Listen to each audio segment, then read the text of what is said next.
তো বন্ধুরা, এটা হলো ওপোর নিউলি লঞ্চ হওয়া ফোন ওপো A18, যার দাম ধরা হয়েছে 13,990 টাকা, 4128 জিবি ভ্যারিয়েন্টে। হ্যালো বন্ধুরা, তো কেমন আছেন আপনারা? তো বন্ধুরা, আজকের এই ভিডিওতে আমরা এই মোবাইল ফোনটি সম্পর্কে ভালো মন্দ সকল দিক নিয়ে আজকের এই ভিডিওতে আলোচনা করব বিস্তারিতভাবে। তো বন্ধুরা, প্রথমত যদি আমরা এই মোবাইল ফোনটির ডিজাইন নিয়ে বলতে যাই, তাহলে এই মোবাইল ফোনটির ডিজাইনটি দেখতে পুরাই হুবহু বা same to same Oppo A38 যে ভ্যারিয়েন্টের মোবাইল ফোনটি ছিল সে মডেলের মোবাইল ফোনটির মতনই এই মোবাইল ফোনটির ডিজাইনটি দেখতে। এছাড়া এই মোবাইল ফোনটির ডিজাইন ওপোর আরও যে বিভিন্ন সিরিজের মোবাইল ফোনগুলো রয়েছে তাদের সাথে হুবহু মিল খেয়ে যায়। তো বন্ধুরা, এই মোবাইল ফোনটির ব্যাক সাইডে আপনারা দেখতে পাচ্ছেন যে এখানে রয়েছে ডুয়েল ক্যামেরা কাটআউট, যেখানে রয়েছে ডুয়েল ক্যামেরা সেট এবং রয়েছে একটি এলইডি ফ্ল্যাশ লাইট। এবং এই মোবাইল ফোনটির ফ্রন্ট সাইডের দিকে যদি আপনারা লক্ষ্য করেন, তাহলে বন্ধুরা আপনারা দেখতে পাবেন যে এখানে রয়েছে একটি ওয়াটার ড্রপ নচ ডিসপ্লে।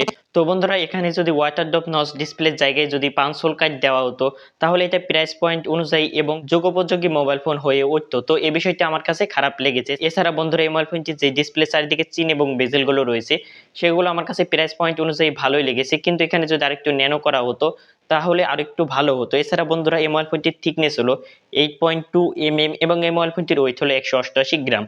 তো ওভারঅল বলতে গেলে মোবাইল ফোনটি আমার কাছে বেশ পাতলা এবং বেশ স্লিম লেগেছে। এছাড়া বন্ধুরা, এই মোবাইল ফোনটির ব্যাক সাইড এবং ফ্রেমে এই দুই জায়গাতেই প্লাস্টিক ব্যবহার করা হয়েছে।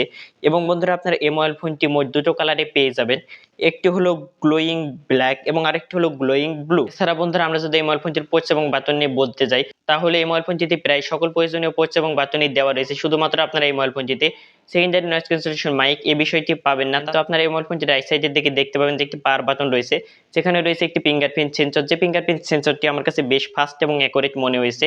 এছাড়া বন্ধুরা, আপনারা এই মোবাইল ফোনটি লেফট সাইডের দিকে পেয়ে যাবেন সিম কার্ড ট্রে, যেখানে আপনারা দুটো সিম কার্ড এবং একটি মেমোরি কার্ড ইউজ করতে পারবেন। এবং আপনারা এই মোবাইল ফোনটির নিচের দিকে পেয়ে যাবেন একটি সিঙ্গেল বটম ফায়ারিং স্পিকার। তো এই মোবাইল ফোনটির স্পিকারের যে সাউন্ড কোয়ালিটিটি রয়েছে সেটা আমার কাছে বাজেট পয়েন্ট থেকে ঠিকঠাকই লেগেছে। তো এখানে আপনারা ডুয়েল স্পিকার বা জায়গাতে স্টেরিও স্পিকার এই বিষয়টি আপনারা এই মোবাইল ফোনটি থেকে পাবেন না।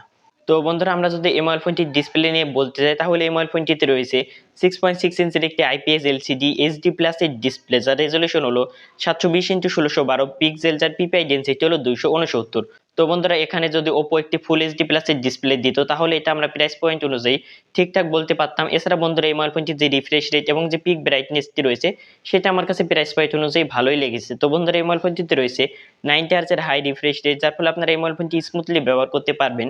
এছাড়া এই মোবাইল ফোনটিতে রয়েছে 720 নিটস পিক ব্রাইটনেস, যার ফলে আপনারা এই মোবাইল ফোনটি ইনডোর এবং আউটডোর দুটো কন্ডিশনে একদম ক্লিয়ারলি ব্যবহার করতে পারবেন, এতে কোনো ধরনের সমস্যা হবে না। দেন বন্ধুরা, আমরা যদি এই মোবাইল ফোনটির পারফরমেন্স নিয়ে বলতে যাই, তাহলে এই মোবাইল ফোনটির পারফরমেন্সটি আমার কাছে বাজেট পয়েন্ট থেকে ঠিকঠাকই লেগেছে। তো বন্ধুরা, এই মোবাইল ফোনটিতে রয়েছে মিডিয়াটেক হিলিও G85 এর প্রসেসর, যেটা হলো 12 ন্যানোমিটার ফেব্রিকেশনে বিল্ড করা, যেটা হলো একটি অক্টাকোর প্রসেসর।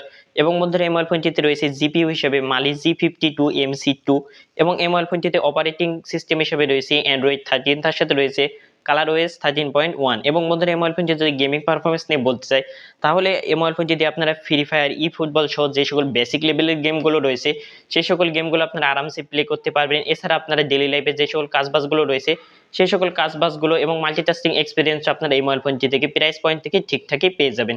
এছাড়া বন্ধুরা, আপনারা এই মোবাইল ফোনটির ব্যাটারি ব্যাকআপও ভালো পেয়ে যাবেন, কেননা বন্ধুরা এই মোবাইল ফোনটিতে রয়েছে 5000 mAh এর ব্যাটারি, তার সাথে রয়েছে 10 ওয়াটের চার্জিং সাপোর্ট।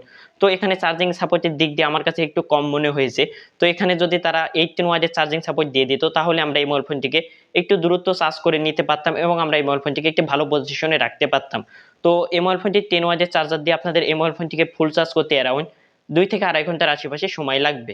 এছাড়া বন্ধুরা, আপনার এই মোবাইল ফোনটির কানেক্টিভিটির জন্য পেয়ে যাবেন ওয়াইফাই, ব্লুটুথ 5.3 এবং FM রেডিও, এই সকল বিষয়গুলো সাপোর্ট পেয়ে যাবেন, কিন্তু আপনারা এই মোবাইল ফোনটিতে NFC সাপোর্ট পাবেন না। তো বন্ধুরা, আমরা যদি এই মোবাইল ফোনটির ক্যামেরা নিয়ে বলতে যাই, তাহলে এই মোবাইল ফোনটির সবচেয়ে যে খারাপ বিষয়টি রয়েছে সেটি হলো এই মোবাইল ফোনটির ক্যামেরা সেকশন।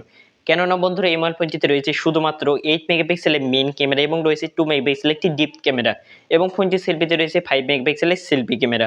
তো এখানে যে ক্যামেরা সেটআপ তারা দিয়েছে 14,000 টাকা প্রাইস পয়েন্টের মধ্যে থেকে, এটা আমরা কোনোভাবে আশা করতে পারি না। তো এরকম ক্যামেরা সেটআপ আমরা সাধারণত 8 থেকে 9,000 টাকা বা এই জায়গাতে 7,000 টাকা প্রাইস রেঞ্জের ফোনের ভেতরে আমরা বেশিরভাগ দেখে থাকি। এছাড়া আমরা যদি একটি 10,000 টাকা বাজেটের যদি ফোন কিনতে যাই, তবু আমরা এর থেকে ভালো ক্যামেরা সেটআপ পেয়ে যাই। এছাড়া বন্ধুরা, এই মোবাইল ফোনটির ক্যামেরা দিয়ে আপনারা 1080 এবং 30fps এ ভিডিও শুটিং করতে পারবেন। তো বন্ধুরা, সর্বশেষে এই ফোনটি সম্পর্কে ওভারঅল বলতে গেলে, এই মোবাইল ফোনটির আমার কাছে একটি বিষয় সবচেয়ে খারাপ লেগেছে, সেটি হলো ক্যামেরা সেকশন। এছাড়া এই মোবাইল ফোনটির ডিসপ্লে দিক দিয়ে আমার কাছে কিছু কিছু জায়গায় কমতি মনে হয়েছে, সেই জায়গায় যদি একটু ইমপ্রুভমেন্ট করা হতো এবং যদি এই মোবাইল ফোনটির যে পারফরমেন্স সেকশনটি রয়েছে সেটি আমার কাছে ঠিকঠাকই লেগেছে। তো ওভারঅল বলতে গেলে এই মোবাইল ফোনটির যে প্রাইসে লঞ্চ হয়েছে 14,000 টাকা, এই প্রাইস পয়েন্ট থেকে আমার মতে পার্সোনালি আপনারা এই মোবাইল ফোনটি থেকে এর থেকে ভালো ভালো বা এর থেকে বেটার অপশন পেয়ে যাবেন আপনারা এই একই বাজেটের মধ্যে।